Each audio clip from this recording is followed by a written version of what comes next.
Kas jūs inspiravo ateiti į šį renginį? Sūnus. Ko tikitės iš šio renginio? Nežinau, pasižiūrėti, kaip jaunimas juda į priekį, kaip džiaugiasi gyvenimu. Kokia jūsų šiandien nuotaika? Nuostabi ir netikėta. Iš kur sužinojote apie Chilling Streetą? Tai sužinojau iš savo vyro Kastyčio Miliausko, režisieriaus šito spektaklio. O šiaip tai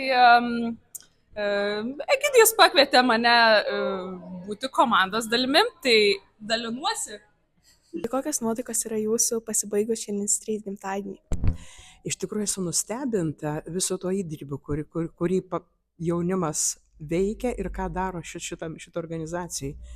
Nes tai, ką matau augimą, matau pokyčius. Kokie jausmai aplankė jūs žiūrint teatrą? Iš tikrųjų tai įvairūs.